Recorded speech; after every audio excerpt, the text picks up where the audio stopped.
Prayer ہے، اس کو کہتے بھی پریئر ہیں، جو صلات کا معنی بھی دعا ہے، تو وہ تو دعا کا مجموعہ ہے. اسی لیے وَاسْتَعِینُوا بِالصَّبْرِ وَالصَّلَاةِ، جب انسان پر کوئی مشکل آئے تو فوراً نماز کی طرف جائے اور نماز پڑھ کر اللہ تعالیٰ سے دعا بھی کرے، اور بذات خود اگر نوافل پہ نوافل بھی پڑھ رہا ہے یا طویل قیام کر رہا ہے، طویل سجدہ کر رہا ہے، تو یہ بھی ایک طرح سے دعا یا عبادت ہی کی حالت میں ہے. انبیاء علیہ السلام کی دعائیں کیوں قبول ہوئی؟ ہم ایک کے بعد ایک پیغمبر کے بارے میں قرآن مجید میں پڑھتے ہیں، اور ہر پیغمبر کی دعا کے بارے میں پڑھتے ہیں کہ وہ قبول ہو گئی. کیوں؟ انہم کانوا یسارعون فی الخیرات ویدعوننا رغبا ورہبا. دو کام تھے ان کے، ایک تو یہ کہ وہ نیکی کے کاموں میں بہت جلدی کرتے تھے، یسارعون فی الخیرات. تو دعاؤں کی قبولیت کے لیے کیا ہے؟ نیکیوں میں جلدی کریں، نیکیوں میں دوڑ لگائیں، نیکیوں میں آگے بڑھیں. وَيَدْعُونَنَا رَغَبًا وَرَهَبًا، اور وہ ہمیں پکارتے تھے رغبت کے ساتھ بھی اور رہبت کے ساتھ بھی، امید کے ساتھ بھی اور خوف کے ساتھ بھی. تو انسان کو اپنے رب کو امید اور خوف دونوں طریقوں سے پکارنا چاہیے. تو ہم دیکھتے ہیں کہ آدم علیہ السلام پر جب پریشانی آئی، شیطان کے کہنے میں وہ آ گئے، اور پھر انہوں نے دعا ذریعہ بنی. اور دعا کرنے کی 3 صورتیں ہیں. ایک تو یہ کہ اللہ تعالیٰ کی توحید بیان کرنا، جس میں انسان کہتا ہے یا اللہ لا الہ الا اللہ لا الہ الا انت سبحانک انی کنت من الظالمین. یہ دعا کا ایک طریقہ ہے. یہاں آپ صرف اللہ تعالیٰ کی توحید بیان کر رہے ہیں، اپنی کوتاہیوں کا اعتراف کر رہے ہیں. پھر اسی طرح آپ کہتے ہیں ربنا، اے ہمارے رب. یہاں بھی آپ اپنے رب کو رب کہہ کے پکار رہے ہیں، گویا اللہ تعالیٰ کی تعریف کر رہے ہیں.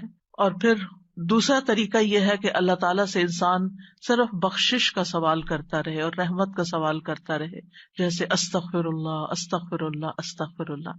کیونکہ اگر آپ کی بخشش ہو گئی تو آپ کے راستے میں جتنی بھی مشکلات ہیں وہ خود بخود حل ہونا شروع ہو جائیں گی. یعنی آپ کو اس وقت کہنے کی ضرورت نہیں ہوگی کہ یار اب مجھے یہ چاہیے، مجھے وہ چاہیے. آپ صرف یہ کہتے ہیں کہ اللہ وہ گناہ جو میرے اور تیرے بیچ میں حائل ہو گئے ہیں، جو تیری رحمت تک مجھے پہنچنے نہیں دے رہے، یا رب تو ان کو دور کر دے، تو مجھے معاف کر دے. اور یہ چیز انسان کی مشکلات دور کرنے کا ذریعہ بن جاتی ہے اور اس کی حاجات پوری ہونے کا ذریعہ بن جاتی ہے، جو بھی اس کی زندگی میں کوئی حاجت اور ضرورت ہوتی ہے. اسی طرح کبھی آپ اللہ سے صرف رحمت کا سوال کر رہے ہوتے ہیں، یا حی یا قیوم برحمتک استغیث، صرف رحمت مانگ رہے ہوتے ہیں. کیونکہ اگر اللہ سبحانہ تعالیٰ کی رحمت آ جائے تو ساری مشکلات ہی آسان ہو جائیں، پھر تو کوئی غم ہی نہ رہے، کوئی پریشانی ہی نہ رہے. اور تیسرا طریقہ ہے کہ انسان اللہ تعالیٰ سے اپنی دنیاوی حاجات مانگے یا آخرت کی ضروریات مانگے، جیسے اے اللہ مجھے مال دے، اے اللہ مجھے اولاد دے، اے اللہ مجھے گھر دے، اے اللہ مجھے گاڑی دے. اور صحابہ اتنی چھوٹی چھوٹی چیزیں بھی مانگتے تھے، جیسے جوتی کا تسمہ اگر ٹوٹ گیا تو بھی اللہ سے مانگتے تھے. چھوٹی سے چھوٹی ضرورت سے لے کے بڑی، وہ آپ کا رب ہے، وہ سب سے زیادہ آپ کا خیر خواہ ہے. لہٰذا آپ اس سے نہیں مانگیں گے تو کس سے مانگیں گے؟ اور وہ جو سب کچھ دینے پہ قادر ہے، اس سے نہیں مانگیں گے تو کس سے مانگیں گے؟